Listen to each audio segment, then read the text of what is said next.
Social মিডিয়াতে একটা video দেখার পর বেশ অবাক হলাম। প্রথমত অবাক হলাম, তারপর নিজেকে একটু বোঝালাম। এই বলে বোঝালাম যে বহু মানুষ রয়েছেন পৃথিবীতে যাদের পারসেপশন রিয়েলিটির সঙ্গে মেলে না। কেন মেলে না? দাঁড়ান, এত ডিফিকাল্ট করছি না, শুধু এটুকু বলার চেষ্টা করছি।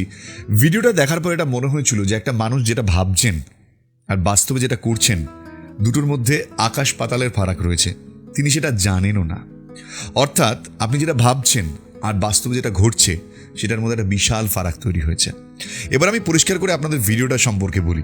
ভিডিওটা এরমই ছিল যে একজন শিখ কোনো এক ব্যক্তি, তার পকেটে অনেক পয়সা রয়েছে, তো তিনি টাকা দিয়ে একটা পুরো খাঁচা ভর্তি বদ্রি পাখি তিনি কিনে ফেলেছেন। কিনে এবং দোকানদারের কাছ থেকে নিয়ে গাড়িতে ভরে তিনি এমন একটা উন্মুক্ত জায়গায় সন্ধেবেলায় গিয়ে পুরো পাখির খাঁচাটা খুলে তিনি বলছেন যে তোমাদের স্বাধীন করার জন্য আমি ভগবানের প্রেরিত দূত, তোমাদের স্বাধীনতা দিতে এসেছি এবং তোমরা মুক্ত বাতাসে মুক্ত আকাশে উড়ে বেড়াবে, এটাই তো তোমাদের স্বাধীনতা বলে একটার পর একটা পাখিকে এরকম করে সুন্দর সুন্দর করে আস্তে আস্তে উড়িয়ে দিচ্ছেন। এই ভদ্রলোক, তার যে পারসেপশন রয়েছে, তিনি মনে করছেন যে এই কাজটা তিনি করলেন, এটা করার ফলে তিনি আসলে এই পাখিগুলোকে স্বাধীনতা দিলেন। কিন্তু এই ভদ্রলোক জানেন না, তিনি যে স্বাধীনতাতে বিশ্বাস করেন বা তিনি যে স্বাধীনতার পারসেপশন নিয়ে চলছেন, সেটা এই পাখিগুলোর স্বাধীনতার সঙ্গে একভাবে মেলে না। তিনি জানেন না অ্যাকচুয়ালি তিনি এই পাখিগুলোকে স্বাধীন না করে উল্টে তাদের পরাধীন তো দূরের কথা, তাদের মৃত্যু মুখে ঠেলে দিলেন। এবার আপনি আমাকে প্রশ্ন করতে পারেন, আরে পাখিরা আকাশে উড়ে বেড়াবে মুক্ত আকাশে, এটাই তো জানি, এটাই তো ছোটবেলা থেকে শিখে এসেছি।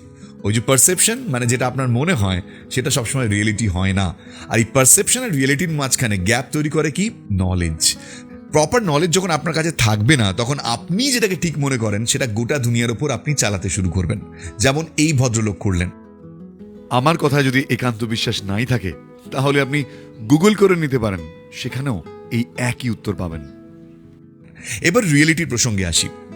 এক তো ছিল পারসেপশন যে স্বাধীনতা দিলাম, এদেরকে স্বাধীন করলাম, কিন্তু পারসেপশনের জায়গা থেকে রিয়েলিটি কোথায় বদলে গেল দেখুন। এই পাখিগুলো এক্সোটিক বার্ডস, মানে এরা বিদেশ থেকে এসেছিল একটা সময়, এদের পূর্বপুরুষরা এসেছিল, নিয়ে আসা হয়েছিল, ব্যবসার খাতিরে আনা হয়েছিল। এবার প্রজন্মের পর প্রজন্ম ধরে এই পাখিগুলো খাঁচাতেই বড় হচ্ছে, খাঁচাতেই ডিম পাড়ছে, খাঁচাতেই আবার তাদের জীবন শৈলী চলছে। তো একটা পাখি কেন, যে কোনো পশু বা একটা খাঁচার বাঘকেও যদি আপনি হঠাৎ করে খাঁচা থেকে বের করে জঙ্গলে ছেড়ে দেন, তাহলে সে মারা যাবে, লড়াই করে মরে যাবে, নয়তো খাদ্য না পেয়ে মরে যাবে। কারণ যে কোনো অ্যানিমাল, বার্ড বা যে কোনো প্রাণীকেই খাবার জোগাড় করার জন্য লড়াই করতে হয়। আমাকেও করতে হয়, আপনাকেও করতে হয়, একটা কাককেও করতে হয়, চিলকেও করতে হয়, একটা বাঘকেও করতে হয়, একটা সিংহকেও করতে হয়।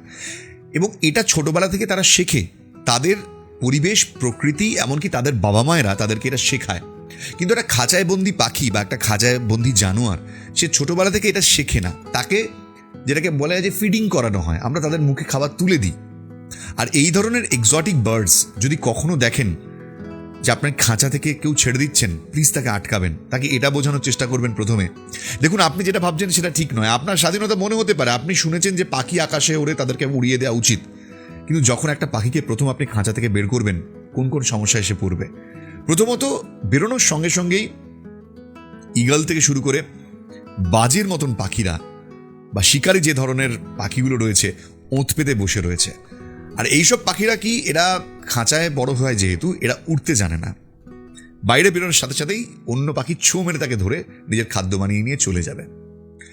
যদি বেঁচেও যায় কোনো মতে, না খেতে পেয়ে মরে যাবে।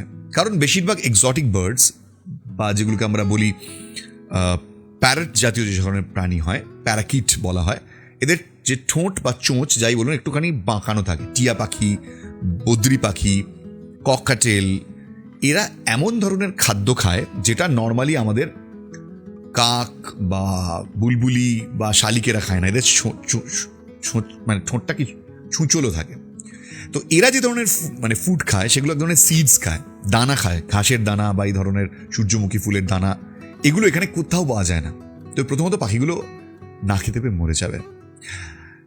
এবং এরা যেহেতু আকাশ চেনে না, এরা যেহেতু বাইরেটাকে চেনে না, প্রকৃতিকে চেনে না, এরা প্রকৃতির সঙ্গে খাপ খাইয়ে মানিয়ে নিতে পারবে না। ঝড় জল বৃষ্টি এদেরকে মেরে দেবে, তার আগে এরা যে কোনো পাখির মানে খাদ্য হয়ে তার পেটে চলে যাবে। তাই যেটাকে আপনি মনে করছেন স্বাধীনতা, সেটা স্বাধীনতা নয়। উল্টে আপনি স্বাধীনতার নামে কিছু প্রাণীর প্রাণ নিয়ে নিচ্ছেন। সো সবসময় যেটা আপনি শুনে এসছেন, যেটা আপনি জেনে এসছেন, সেটা সবসময় ঠিক সব ক্ষেত্রে নো। আপনি যদি একটা কাক বা একটা শালিক পাখি বা একটা টিয়া পাখিকেও খাঁচায় পুরে রাখেন, এবং এরা হচ্ছে ইন্ডিয়ান বার্ডস, এদের ক্ষেত্রে এক তো আইন রয়েছে, ল রয়েছে, ভারতীয় পাখি আপনি রাখতে পারেন না, এক্সোটিক বার্ডসের ক্ষেত্রে এরকম নিয়ম নেই। কিন্তু ভারতীয় পাখি যদি আপনি ছেড়েও দেন, তাও তারা সার্ভাইভ করে যাবে। সার্ভাইভ না করার অনেক চান্সেস আছে, কারণ তারা যদি কেজে বড় হয় তারা সার্ভাইভ করতে পারবে না।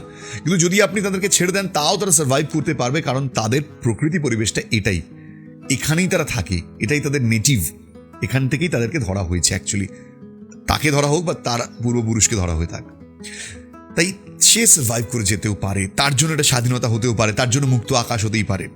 কিন্তু যে উড়তে জানে না, যে শিকার করতে জানে না, যে জঙ্গলে কখনো হরিণ মেরে খায়নি, তাকে আপনি শুধুমাত্র বন্যেরা বনে সুন্দর বলে, শিশুরা মাতৃ করে এই জ্ঞানটি আপনি পেয়েছেন বলে তাকে ছেড়ে দিলেন আর মৃত্যুর মুখে তাকে ফেলে দিলেন।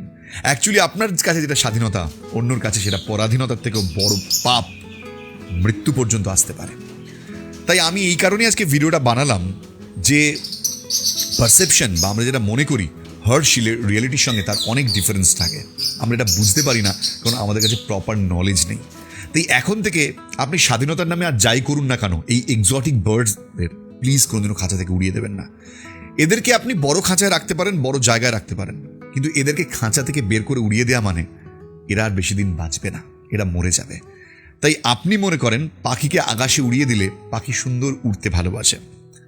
আপনাকে যদি আমি একটা গাড়ি, আপনার ফেভারিট গাড়িও ড্রাইভ করতে দিই না, আপনি কতক্ষণ ড্রাইভ করতে পারবেন? একটা সময় পর আপনি ক্লান্ত হয়ে যাবেন। একটা বার্ড বা একটা অ্যানিমাল, তাদের এই ওড়া বা দৌড়নো বা জঙ্গলে জঙ্গলে ঘোরা বা মাইগ্রেট করা, এটা সম্পূর্ণ খাদ্যের জন্য তারা করে থাকে। তারা যদি খাদ্য পেয়ে যায়, তারা খুব একটা উড়তে ভালোবাসে না। তার মানে আমি বলছি না যে খাঁচা তাদের ফেভারিট জায়গা, বাট স্টিল অনেক সময় দেখা যায় খাঁচাতে তারা অনেক বেশি সিকিওর। সেই কারণে কোনো অ্যানিমাল বা বার্ড তারা কিন্তু অনেক বেশি খাঁচায় বেশি দিন বাঁচে, তাদের লাইফ স্প্যানটা খাঁচায় অনেক বেশি থাকে, অনেক বেশি দিন হয়। কারণ একটা খাঁচার পাখিকে আপনি অনেক বেশি বিভিন্ন রকমের প্রতিকূলতা থেকে বাঁচাতে পারেন, রোগভোগ থেকে বাঁচাতে পারেন, অন্যান্য প্রিডেটার্স থেকে বাঁচাতে পারেন, মানে শত্রুদের হাত থেকে। সে কারণে তারা অনেক দিন বাঁচে। একটা পাখি যদি খাঁচায় ভালো না থাকে, সে কখনোই গান গাইবে না, ডিম দেবে না, বাচ্চা বড় করবে না, নতুন প্রজন্ম আনবে না। মানছি যে প্রকৃতিতে থাকলে তারা অনেক বেশি সিকিওর নাও থাকতে পারে, কিন্তু প্রকৃতি তাদের একমাত্র জায়গা। এটা যেমন ঠিক, তেমনি যে পাখি কখনো প্রকৃতিতে বড় হয়নি, তাকে হঠাৎ করে এই আননোন ওয়ার্ল্ডে ছেড়ে দিলে সেও যে খুব একটা ভালো থাকবে তা নয়। এই প্রকৃতির নিয়ম বড় রুষ্ট, কঠিন। আমরা অনেক সময় আবেগের বশে অনেক কাজ করে থাকি, আমরা বুঝতেও পারি না যেটা আমরা ঠিক করলাম না ভুল করলাম।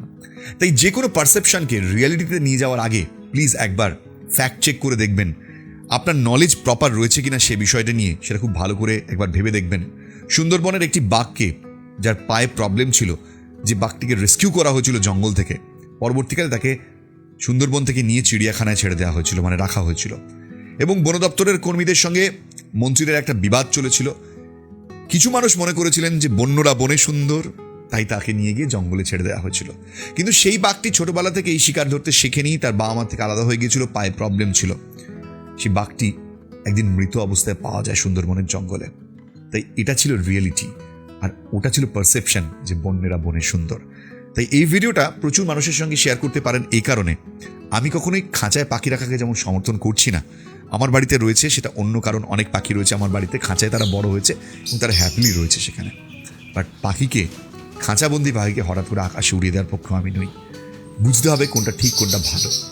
একটা পাখিকে অ্যাটলিস্ট খাঁচায় রেখে পুষে যত্ন করে অন্তত তার জীবনকালটাকে পূরণ করতে পারাটা অনেক সাকসেসফুলি করা যায়, রেদার তাকে ছেড়ে দিয়ে মেরে ফেলার থেকে। কোনটা বেটার আপনি ডিসাইড করুন। ভালো লাগলে ভিডিওটি শেয়ার করবেন। দেখা হবে আবার একটা নতুন ভিডিওতে। এখানে শেষ করছি। জয় হিন্দ।